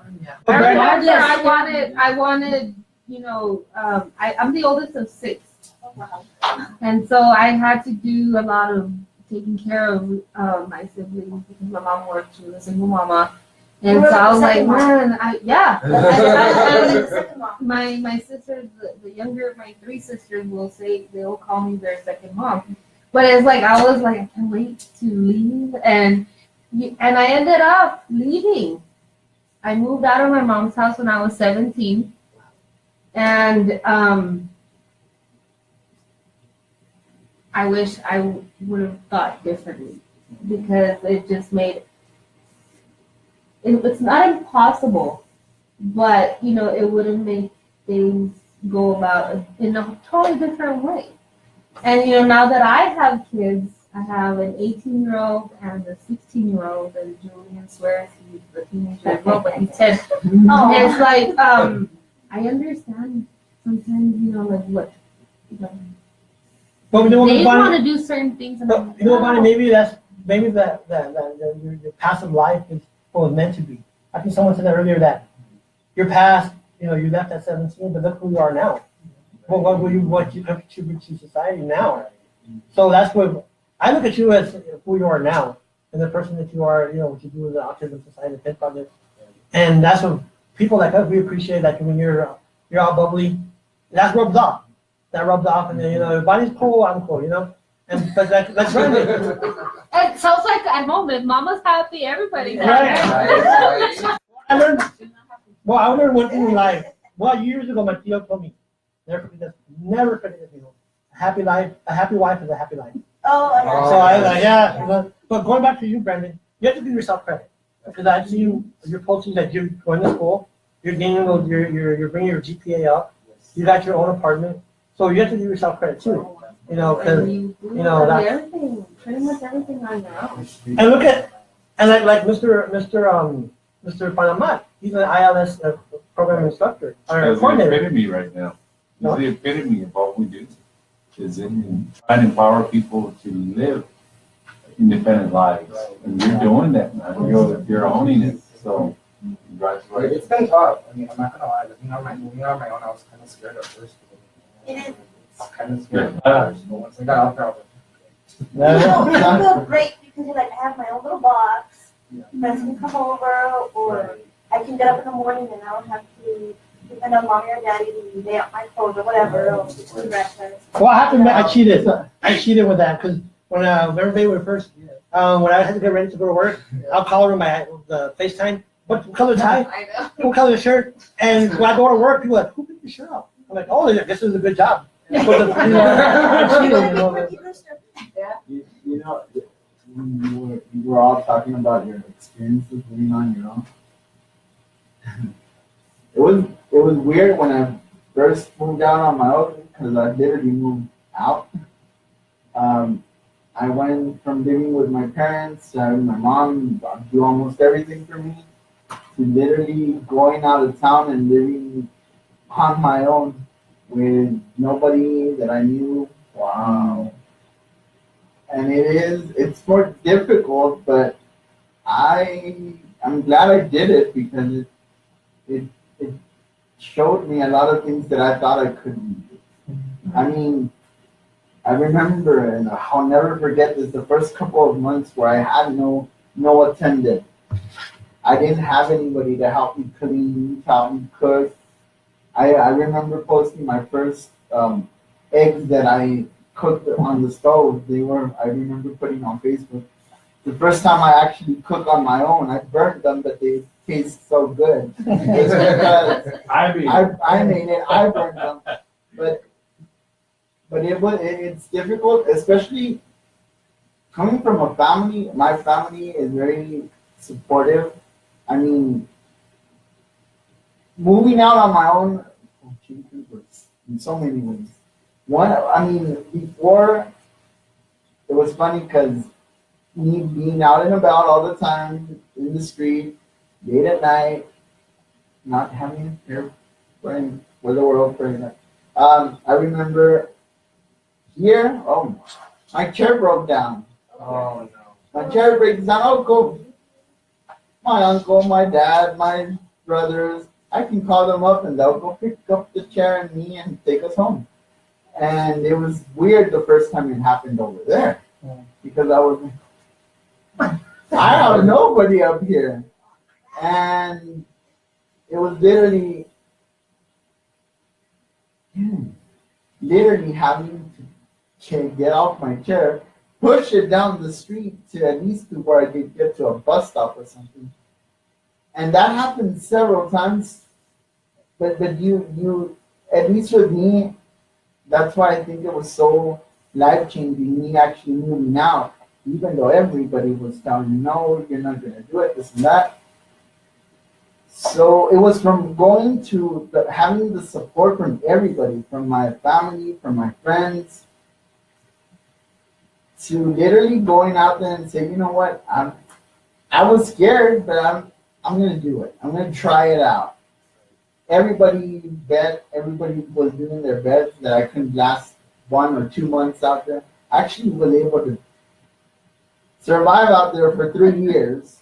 So, and it was very life changing because I remember my mom, when my mom was around, she would call me every single day. It was like, don't go out at night anymore. Make sure that you're already home by a certain time. And I would laugh because she would call me, right? And I'm like, yeah, I'm out at a club somewhere or out with friends with people I know. And it was like, yeah, Mom, I'm already in bed asleep. Oh no, I'm not gonna go out. I'm not gonna go home late. I'd end up going like 3, 4, 5. But you know what?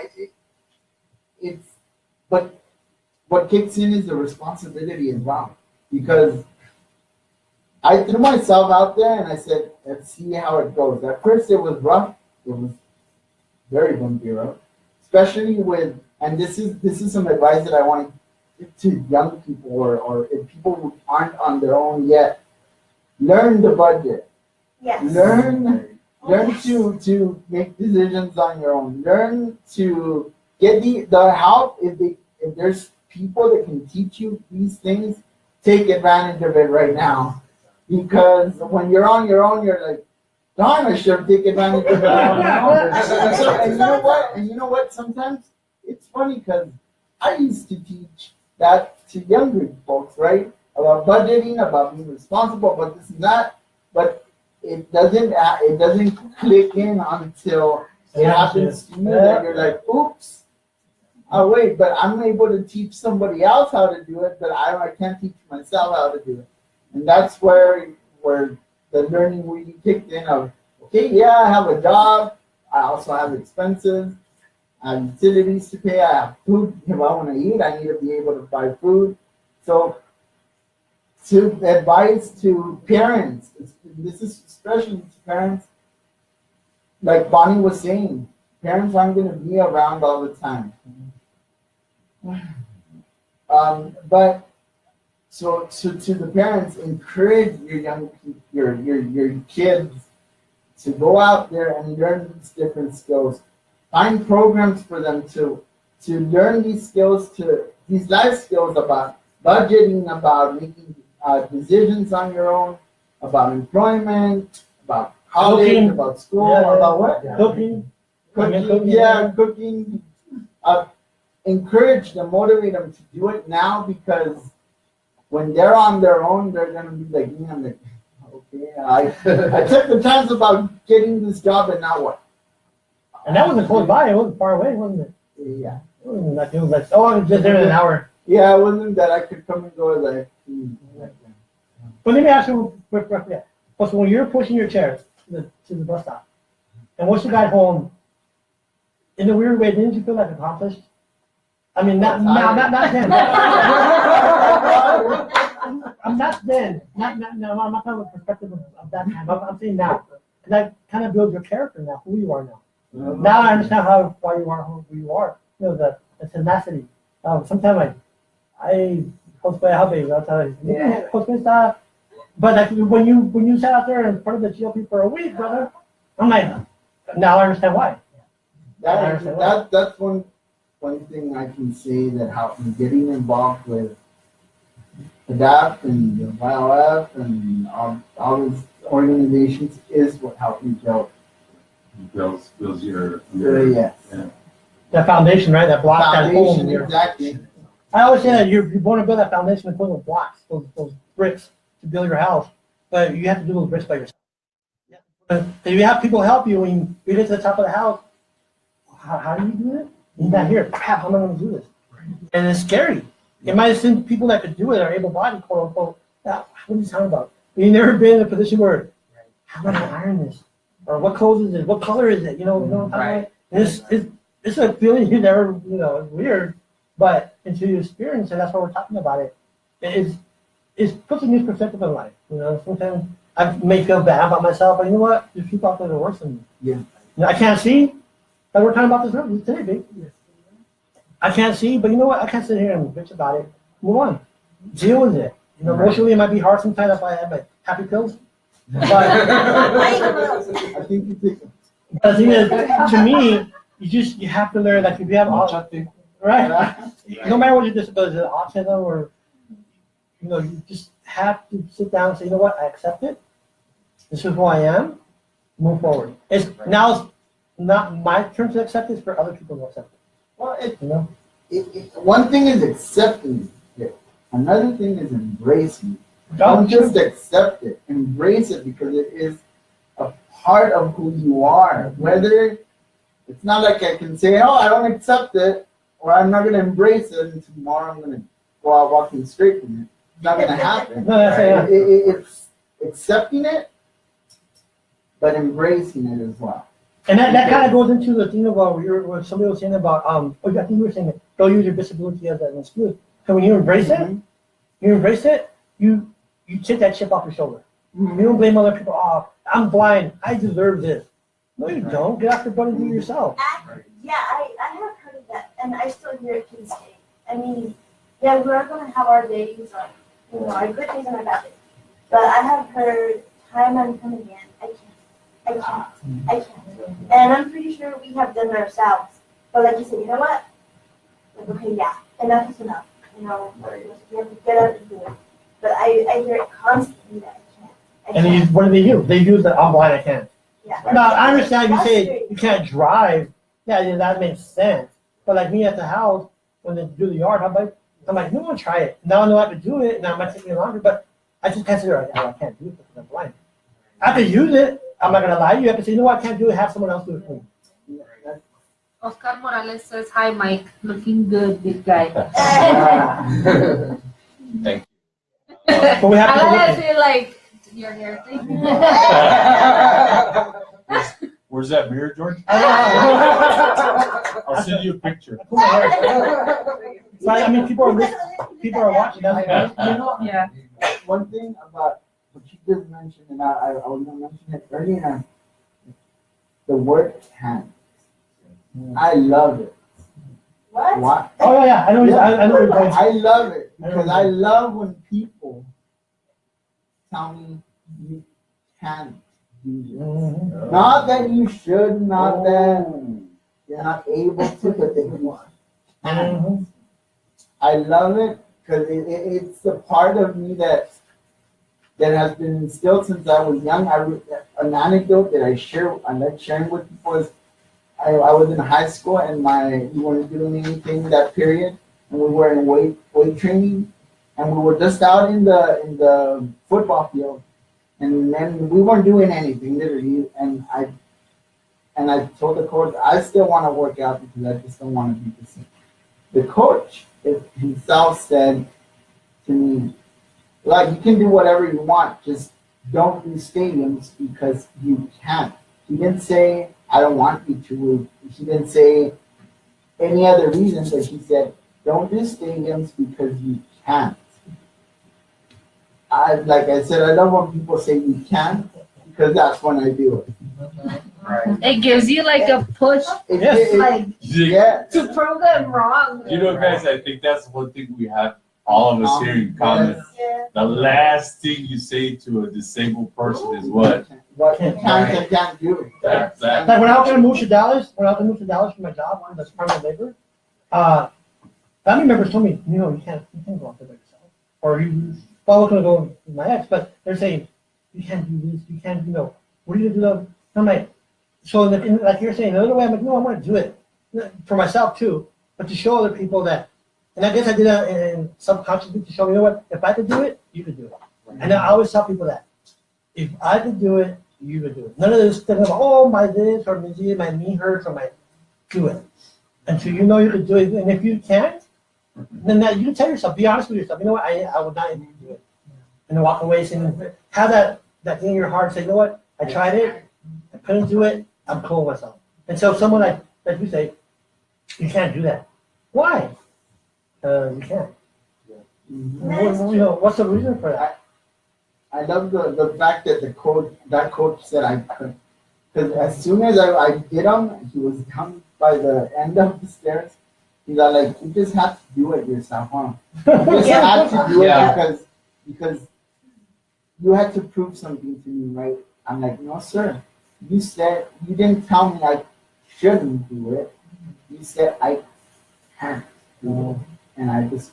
And then I just turned around and left, but I assumed you would get upset. But that's the part. Well, you know what you did there, Jose? Educated. Yeah, you educated. Explicated. Yeah. You did tactfully. And you know, I think we all learned that. I'm going to share something as far as what happened to me. You know, I was in the I can't do this when I first started becoming visually impaired. I got really depressed, really down. Had a great job. You know, I lost my job. You know, and just feeling horrible. And I had two ladies that came up to me from El Paso, Texas. This is okay. Are you done? What do you mean, are you done? Am I done? I said, yeah. Are you done? Okay. Well, what do you have in mind? He said, well, come and help us. You know, during the holidays, we usually take some dinners and take them to, you know, people that are disabled, visually impaired, and we'll pick them up. So I don't know if they did this on purpose, but you know, I walked into a home where there was this kid.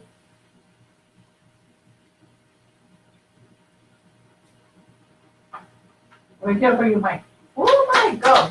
Go, Mike.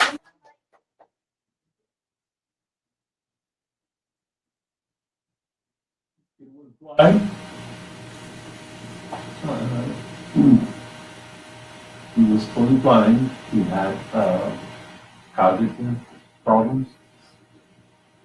He was abusive kid. He was slammed on the floor and you know, but he had a brother who had his cognitive too, and the parents were great. I mean, they had their jam room where they go in there and play their guitar. They won't play the nothing buttons. And I hadn't seen them yet. This is the parents telling me what they do. And he says, "You want to meet them?" Wow, yeah, I want to meet them. And went in there and met him, and he was good as well. But when he heard his mother's voice, he picked that up. He's always like that. He's happy. Always happy. That's the last day of also.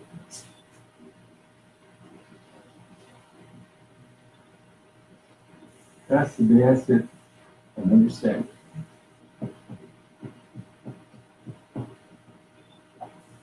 How long ago was that?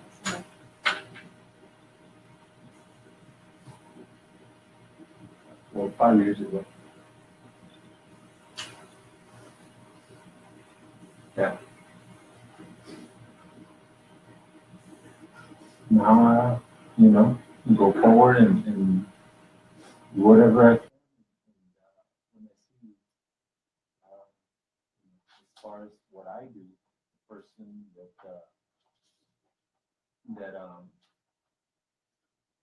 feeling down on himself and stuff, I said, you know what, you get over this. You'll be strong enough to do whatever you do. So don't lose any time. I lost 6 years to depression. And it was depression is scary. Yeah. Oh, I've been through for what one incident, I think because of the medication, I got killing myself, and that's a scary thought because I went from seeing, not able to see, and when Michael said, I appreciate that story. That's good. Yeah. To me, it's very true because I had an encounter last year with a baby. We met a young man. I will say his name. He has multiple disabilities, and he seemed happy, right, Mom? Oh, yeah. Smiling, and I'm like, wow, this kid. As you say, you know, Oh, yeah. I'm completely blind. This kid SCP, blind, hard of hearing, and he smiles. I'm like, wow, and I'm completely, I can't see. So that's one thing, don't feel sorry for yourself. Go out there, do the best you can. Be that like I told you the other day, be that guiding light.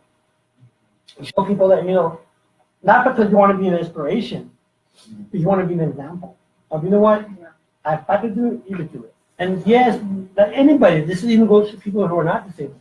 You might have that bad day, oh, poor me, and oh, poor me, but you know what? Always remember, there's always someone else worse than you, and they're happy. And they're smiling from ear to ear, and here we are frowning from ear to ear, because Well, I mean, and I think that for people who have, with or without, I mean, any person, these feelings are normal.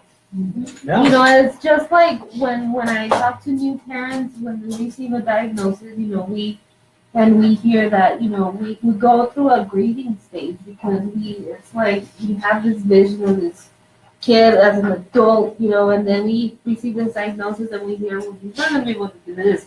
He's not going to be able to do that.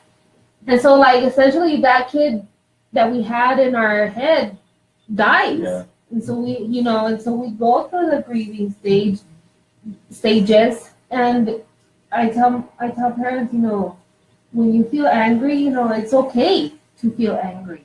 When you feel sad, it's okay to feel sad. And there's times that, we feel depressed. There's times when we feel like pissed off, and there's parents that will be like, "Por qué Dios?" Why? But you see, the thing is that we have to embrace those feelings. The thing is not to get stuck there. Yeah. But these feelings, I mean, we all have those feelings. So we have to validate. I bet you anything this Bonnie, everybody in this room at one time in their life had said, why me? Yeah. Why me? Like, why am I blind? Or why, I never said what I did wrong, no. But I always say, why me?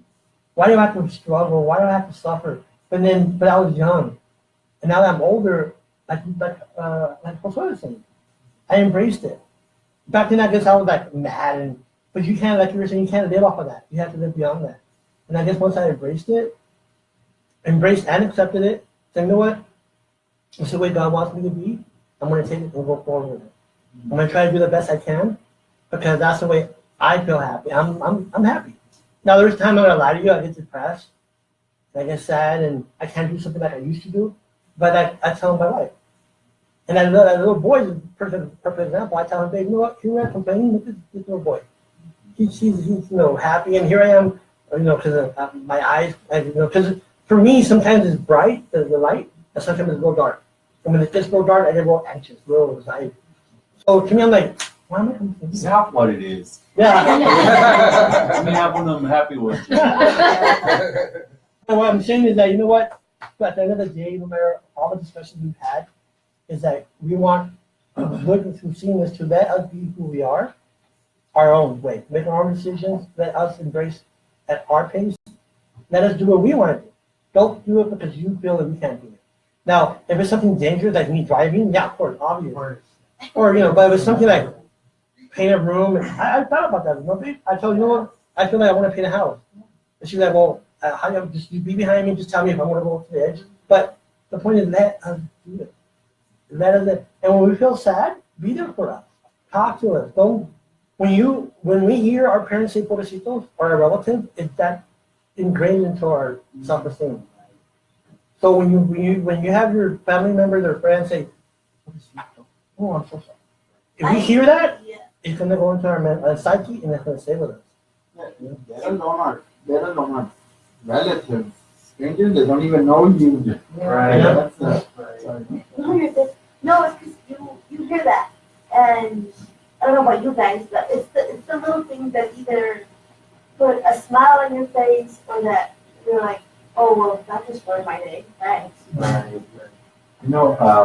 I think in I know as far as this way, and George, And eventually all of us, I think, develop thick skin. We have to. Whatever you said, Oh, yeah. look, man, I got the coffee cup, I got the t-shirt. Right, Come exactly. on. And I think it's like what you choose to focus on. Yeah, there you go. That's true. I mean, we have, all of us, we have that free will, that decision-making ability that we can choose what to focus on. Some people choose to focus on the negative, on, the why this, why me, it just depends. Each person is different. That's another thing. It just depends on what you choose to focus on. One time you said, Ms. Bonnie, that autism, there's different spectrums. How would you say that one person with autism is not the same as the other person? And it kind of goes, with blindness. I might accept it or do different things than me and Mike do, or me and Cynthia, but at the end of the day, we're in the same boat. Or even with Josue, even though he's not visually impaired, but me and Josue, sometimes we suffer, well, me and Josue, we have TCS. But other than that, I think also I forgot what that means. Yeah. you forgot what TCS means? You did? Oh, just for listeners, no, TCS is a medical diagnosis of terminal case of the stupid. I gotta remember that one. I gotta remember that I think one. that applies to driving. I do. Well, the point is, sometimes people will hear us make fun of ourselves or make fun of, and it's not because we're trying to degrade ourselves, but we're just trying to make life of what was going on. We have to do that sometimes. You just have to laugh at ourselves and say, that was funny. That was stupid too, but that was funny. Because I think psychologically we have to do that. We, I guess we said like a little group or whatever that we get together, and it's true. We make fun of ourselves and we wind up picking on each other or whatever. It's just like, you have to. You have to, because they're like, okay, it's just there. Okay. You have to pick on each other. You have to make fun of each other. Okay? You know? Well, guys, it's going to come to the close, but so real fast. I'm going to tell you these 12 when I I don't know, but that pizza smells good, you guys. I know. Is that what it smells? Yeah. I thought myself Anyway, real fast, guys, just so everyone, we're going to finish out. It's going at 2 hours. Isn't that quick? Yeah. So, everyone, real fast, what do you want to take away from this? Your personal perspective. Brandon first. Or Ms. Bonnie. I'm sorry. No, don't put me on the spot. Go I'll back. go. Like I said earlier, college. Your child is anything's possible. Don't think just because your child has a disability that they can't, go to college. And there's lots of kids that are in college right now that have disabilities and they're making it. Yeah. So your child, just because they have a disability doesn't mean they can't go. There's a support center there, the Center for Disabilities. You can go there and they can help your child out and help them be successful. Yes, sir. Yeah. And to say instead, be open with your child, don't hide anything, don't like to let them slowly on it. You just be there for them.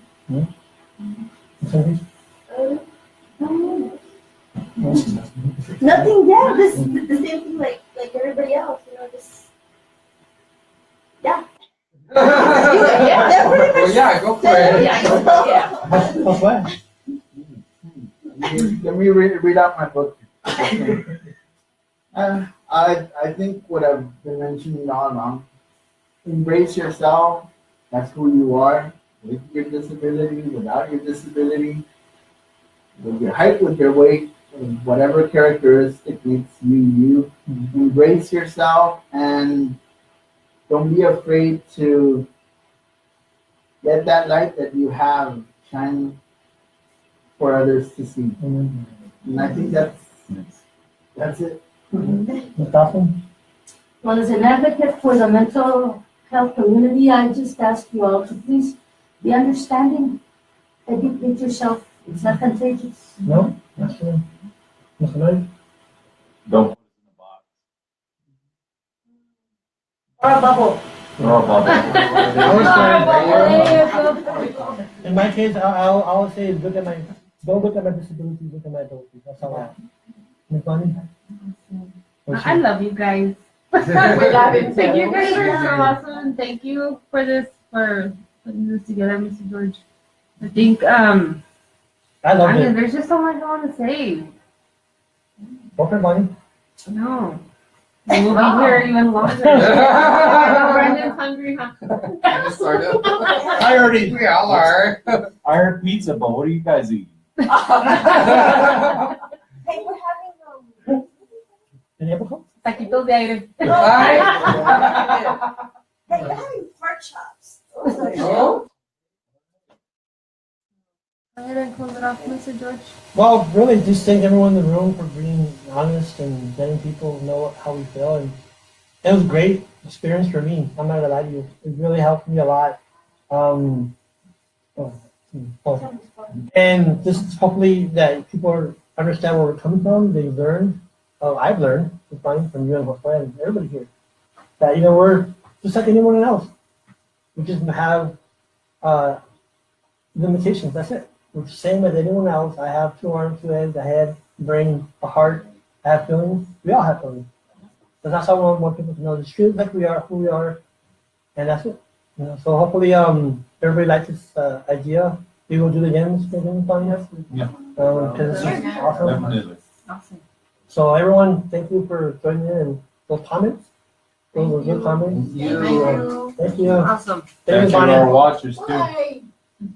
See you next time. I should have Julian come and do the Facebook. Don't forget to like and subscribe. There you go. Aye, right. Hit that, hit that subscribe or something like that. He's like, bye bye. Okay. So when are we going to meet like this?